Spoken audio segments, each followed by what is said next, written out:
ಸಿದ್ದರಾಮಯ್ಯ ಮಾತೆ ಅಂತಿಮ. DK clarity ಕೊಟ್ಟರು. BLSK DK notice warning. ಅರಕು ಬಾಯಿ ಮುಚ್ಚಿಕೊಳ್ಳೋಕೆ ಡೆಡ್ ಲೈನ್. ಉಪಮುಖ್ಯಮಂತ್ರಿ ಡಿಕೆ ಶಿವಕುಮಾರ್ ಅಧಿಕಾರ ಹಂಚಿಕೆ ವಿಚಾರವನ್ನ ಯಾರೂ ಮಾತನಾಡಬಾರದು ಅಂತ ವಾರ್ನಿಂಗ್ ಕೊಟ್ಟಿದ್ದಾರೆ. ಪ್ರತಿ ಸಲ ಸಿಎಂ ಬದಲಾವಣೆ ಮಾತು ಹಾಗೂ ಆ ಜಾಗಕ್ಕೆ ಡಿಕೆ ಅನ್ನೋ ಪ್ರತಿಪಾದನೆ ಪಕ್ಷಕ್ಕೆ ಡ್ಯಾಮೇಜ್ ಆಗಲಿದೆ. ಹಾಗಾಗಿಯೇ ಯಾರೇ ಆಗಿರಲಿ ನನ್ನ ಹಾಗೂ ಸಿದ್ದರಾಮಯ್ಯರ ಪರವಾಗಿ ಮಾತಾಡಿದ್ರು ಅದು ಪಕ್ಷಕ್ಕೆ ಹಾನಿ ಆಗುತ್ತದೆ ಅಂತ DCM ಹೇಳಿಕೆಯನ್ನು ಕೊಟ್ಟಿದ್ದಾರೆ.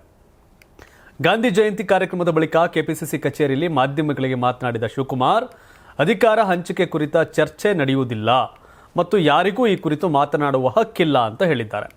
ಈ ವಿಷಯದಲ್ಲಿ ಮಾತನಾಡಿದ ಶಾಸಕ ರಂಗನಾಥ್ ಹಾಗೂ ಮಾಜಿ ಸಂಸದ ಶಿವರಾಮೇಗೌಡರಿಗೆ ನೋಟಿಸ್ ನೀಡಲಾಗುವುದು ಅಂತ ಹೇಳಿದ್ರು. ಈಗಾಗಲೇ ನೋಟಿಸನ್ನು ಕೊಟ್ಟಿದ್ದಾರೆ.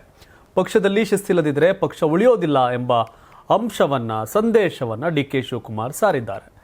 ಶಿವಕುಮಾರ್ ಸಿದ್ದರಾಮಯ್ಯ ಅವರ ಮಾತೆ ಅಂತಿಮವೆಂದು ಪುನಃ ಒತ್ತಿ ಹೇಳಿದರು. ಕಾಂಗ್ರೆಸ್ನಲ್ಲಿ ನವೆಂಬರ್ ಕ್ರಾಂತಿ ಸಂಬಂಧಿ ಏನು ಬಿಜೆಪಿ ನಾಯಕರು ಕೊಡ್ತಿರ್ತಕ್ಕಂಥ ಹೇಳಿಕೆಗಳು, ಟೀಕೆಗಳಿಗೆ ರಿಯಾಕ್ಟ್ ಮಾಡಿದ್ರು ಡಿಕೆ ಶಿವಕುಮಾರ್.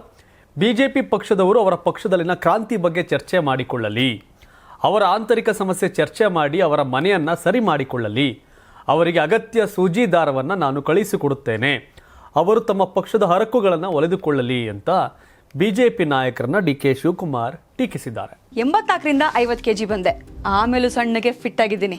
ಅದಕ್ಕೆ ನಾನು ಯೂಸ್ ಮಾಡ್ತಾ ಇರೋದು ಜೀನಿ ಸ್ಲಿಮ್.